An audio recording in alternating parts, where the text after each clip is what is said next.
Hey guys, it's Dusty Showers from learntotrapwildlife.com, and we're in session two, part of launching a wildlife business. I know that it's not the most exciting thing, but we have to get the basic structure down so that we can then move on to the things about catching raccoons and rats and bats and bees and possums and skunks and yellow jackets and snakes and monkeys and whatever else it is. So for now, let's at least get the foundation of our business down. Session one, we talked about the aspects of starting a wildlife business, but now what I want to do is discuss the startup and the sales process of a trapping business. Um, a lot of things, okay, there's always a difference between wildlife business and pest control. So sometimes you're going to hear me talk about wildlife, and then you're going to hear me talk about pest control. And as similar as they are, there are some very big differences. And one of them is mindset. And trapping is more of an art. And pest control, with some exception, pest control is more of a process. So but the more you love to explore with pest control, the better you're going to be at it. With wildlife, you have to be an explorer if you want to be good at it. Wildlife also means that you have to spend more time in attics, more time on roofs, and climbing around looking for things. So, the first thing that we're going to start off with is setting up your truck, and we'll go through pretty quick. It's really not exciting at all, but ladder choice, you have to have a ladder. I carry a 12-foot giant around. It's just like this one that's pictured here. I also have a larger one, but I don't carry it with me, but it's the same type. It's a folding ladder, just like that. I only use it on a few accounts where I know I have to get them, but here in the Tampa Bay area, we just don't have any homes with high peaks or high eaves, so it doesn't require a 24-foot or even a 40-foot ladder. In Chicago area where I did this, we always carried a 24-foot extension ladder, and then on special occasions we also had a 40-foot extension ladder. You might need that where you live. Here I don't need it. So let's say you have a bed or a truck with a cover on it. You have to have a ladder rack on it. If you're carrying an extension ladder, you have to have a ladder rack. So the extension ladder goes on top. If it is covered, you can put like a 6-foot A-frame ladder on next to that. The A-frame is great for getting into attics. If you don't have a cover over it, you have to put the A-frame in the bed of the truck, which it's real easy to do. Um, Traps go in the back of the truck so that when you open up the tailgate, you've got your traps. You can pull them out very easy to save space. Put your squirrel traps inside the raccoon traps. It's pretty self-explanatory. If you have cardboard, put the cardboard down. You can put the plywood down in there because you are going to have at least one, two, or three pieces of plywood depending on the business, the type of business that you're doing. But I've said it before, you always want to put raccoon traps on boards because they'll pull everything in.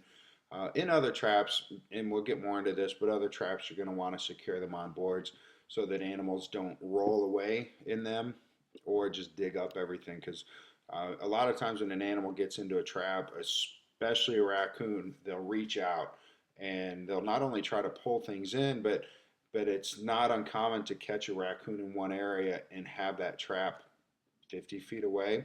Since I put my boards on traps, I don't see it, but I have seen it before, especially when other people have put traps out and they're surprised to find out that that trap is missing. And then you look around and you find out that that's where it is. Put your chimney caps in the front of the bed of the truck if you have them. In the Florida market, we don't carry them up north though. Chimney caps are a big add-on. We'll talk about that later, but put those behind the driver's side, the back of the truck. Put your tools behind or on the passenger side rather, with the chimney caps and your screening and hardware cloth. Those all go behind the passenger side. Behind the driver's side is going to be your tools. If you have a chemical box, you put that there. Your bait, anything that you access, on nearly every stop, that's where you're going to want it. The exciting accounting and database aspect of it. If you're serious about this business, you have to track certain things. Customers, you need to know who your customers are. excuse me, it's a great idea to know what you've done for them, how much they've paid you, and if you can capture their email address, then you can stay in touch with them. Because the best thing that you can do is stay in touch with your customers. Because if you make them happy, they're going to refer you, and that is cheap. It's very, very, very cheap compared to going out and finding a new customer. That's business 101. It's far, far cheaper to hold on to a customer and to have that customer refer other business to you than it is to go out and pay a fortune to acquire other business to to come in and work with you.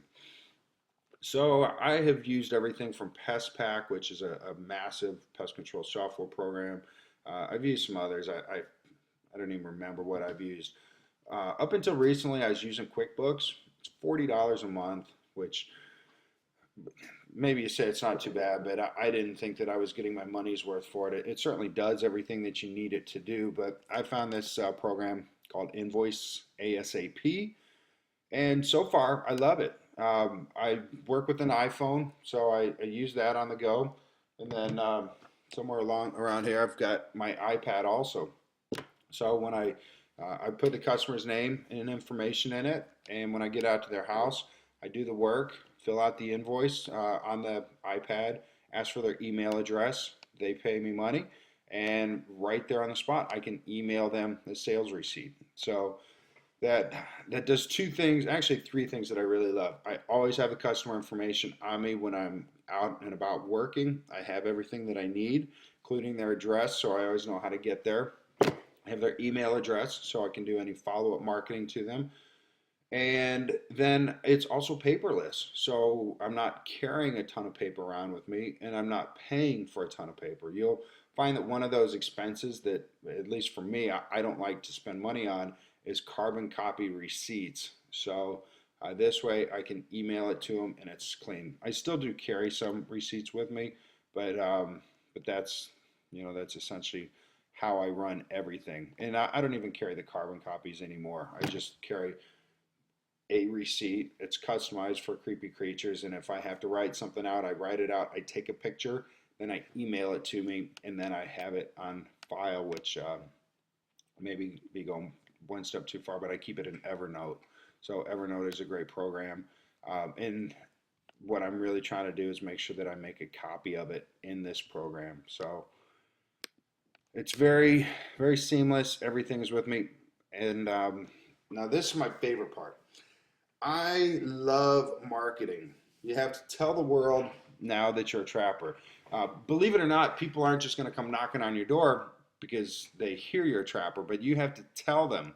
And the best way to do that is Facebook. Now, if you're one of those people that say, Dusty, Facebook's stupid or Facebook's for idiots, you're not doing it right. You really need to take a look at what you're doing. And if you're not doing it, you're missing out on a huge opportunity. Facebook is free, and everybody in this world, in Mars, Jupiter, and Uranus are all on Facebook. So you need to be on Facebook. It's the easiest sell in the world. You don't even have to sell people on anything. All you have to do is show them what you do. For a good example, just go to my Facebook. It's Facebook/Dusty Showers, I believe. I also have a business page called Creepy Creatures. You should do the same. So have one for your personal life, one for your business. I have 5,000 friends, sometimes up and down. It goes up and down about 15 people every now and then. But essentially, I have 5,000 people that I can market to, and that's silly to not utilize that. But I never try to sell anything. I just show them what I do. If I catch a snake, I show them that. Anytime there's a funny picture, if I'm holding a raccoon, we put that up there. I let people know what I do. So daily, people are asking me questions. Hey, I have ants, or hey, I found this, or hey, can you identify this? And what that means is they're also going to say, hey, I need help with this. And they like watching it. It's almost like it's a show. So then they refer you to their friends. And so my business right now is 100% referral. As we go into winter, I'm thinking about doing some paid advertising, but I really want to fully leverage social media, and I don't just want to put an ad up somewhere. It's got to leverage social media because social media is so powerful. So if you're not on Facebook, get on Facebook. If you need help with Facebook, let me know. I can help you with it. There are other social networks like Twitter, Instagram. Um, there's Vine. I love Vine. However, it's not local, and so the experience that I've had with Vine, I think it's a way cool product. If you don't know, it's owned by Twitter, and it's very short videos that you shoot. So it's awesome for explaining to people what you do. However, I just don't think that it has the readership that Facebook has. Or I do that, I put it on Facebook, and I only get 6 people that read it. I put up a post, um, on Facebook directly, and I'll get 30 or 40 or 50 comments and 100 likes. So as much as I like Vine, I don't think it translates very well. I wouldn't worry about Instagram and Twitter and Vine and all the other ones because Facebook is so massive. Once you get Facebook down, then you can work on those other things. If you're a social media junkie, by all means do all of those things, but at least have Facebook down. All right, once you get that, get your business cards. Get on Facebook before you get your business cards because Facebook is the most important thing, and nobody on Facebook is going to ask for your business card. If you get a job through Facebook, you get out to their house, they're going to understand if you don't have business cards. After that, contact police department, 911. Do not call 911 asking how to get them information. Just call your local police departments, sheriff departments. If there's local state police, contact them, let them know what you do and that you would like to provide services for them. On occasion, you might want to, as a professional courtesy, do calls for free. They don't expect you to do it for free, or they shouldn't expect you to do it for free. However, there might be some occasions that you either want to do it or it's just the right thing to do work for free. But by and large, they'll contact you or they'll give your number out to somebody else. So definitely contact the departments. Property management companies are awesome. Definitely Google all the property contact management companies in your area.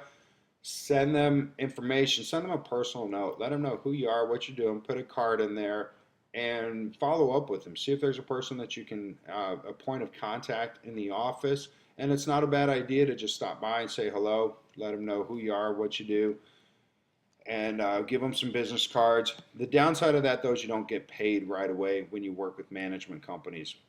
However, it could be multiple thousands of dollars. So don't stay away from them just because it might take you 30 to 60 days to get paid. Definitely get in and look at the animal management, or I'm sorry, property management work.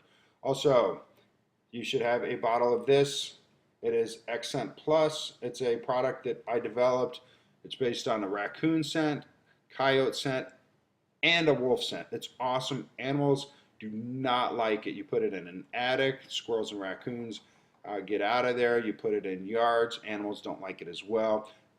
Way better than anything that you're ever going to get in the store. So it's Accent Plus.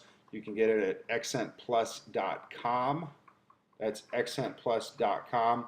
It's a total silver bullet, and it smells really bad, but it works really awesome.